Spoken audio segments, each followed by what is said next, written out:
Salamat, Mr. Presiding Officer. I just want to put it in record, no, given that the incident with the sheriff in July 2011 was discussed in detail during the cross-examination of the defense earlier. Just find it proper that I shed light on the matter without any bias, given that these are matters of fact and based on personal knowledge. Since nabanggit po at ipinakita po kahapon, wag mo nang pumatak yung oras, hindi pa naman tanong yun. Kasama na, sir? Since nabanggit at ipinakita po kahapon ng insidente noong July 2011 involving the Vice President, then Mayor Sara Duterte, and a sheriff, I would like to examine the relevance and context of this incident in determining the pattern of behavior of the Vice President. May I ask the NBI Director, would you agree that determining the context of actions of individuals is important to have a fair and impartial investigations? Yun po yung kasama doon, yung historical behavior to establish a pattern of violence.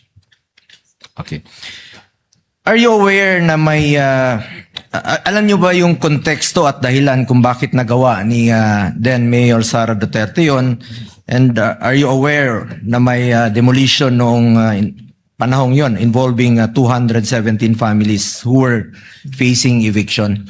Tama po, ang pagkakaalam ko po, si Sheriff Abe ay dala-dala ang isang legal and valid order of demolition at gusto niyang ipatupad po yung demolition bilang pagganap po sa kanyang tungkulin po.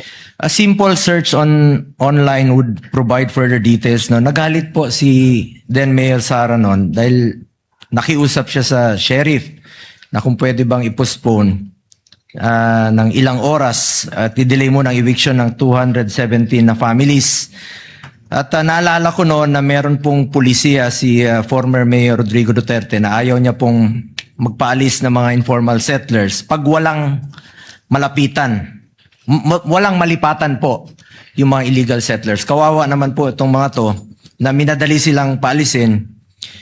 Is it correct that Davao City was then, sabi ko nga kanina, no? It was correct that Davao City was then dealing with the aftermath of a flash flood.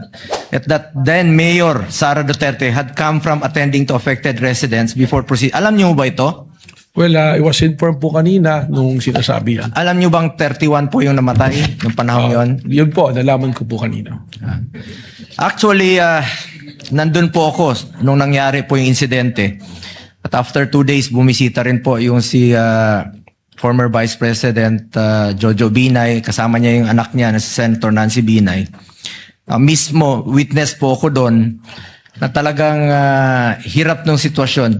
June 29 po yung nangyari na madaling araw, yung flash floods, at marami pong namatay, no, 28 to 31.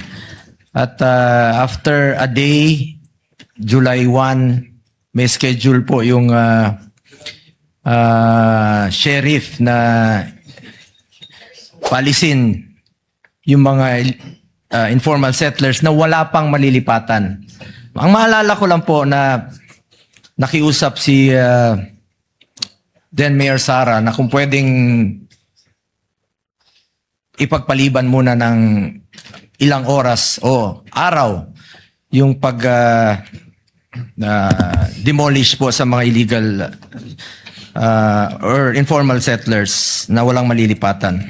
Actually, sa totoo lamang po, since we are here for the search for the truth and justice, I believe it is incumbent upon me to put on record my recollection of what happened. Yun po yung maalala ko. Sabi ko nga na may pulisiya po yung syudad noon na kung walang malilipatan yung mga informal settlers ay wag munang paalisin. Kawawa po yung mga kababayan nating mahirap na wala pong malilipatan. Yun po ang konteksto ng nangyari. We are not justifying violence, but we are highlighting that context is important to have a fair assessment of the incident. Magkakaiba naman po yung nangyari nung 2011 sa mga pangyayaring iniimbestigahan nyo po dito In fact, not just this incident, in our search for the truth, importante alamin natin ang dahilan at konteksto ng mga pangyayari upang maging patas, objective at makatarungan ang ating pagsusuri. Yun lamang po. Ubus na yung Thank you. oras ko. Last 2 minutes na po. Thank you, Thank you, Mr. Senator Judge. President. Thank you, Mr. Presiding Officer. Salamat po. Tapos na ba yung oras ko? Sabi ni Anika, tapos na daw. Pagtabla yun sa basketball po, pagtabla sa last 2 minutes. May Salamat extension na 5 minutes po. Thank you, second round. Thank you, Senator Judge. Go. Senator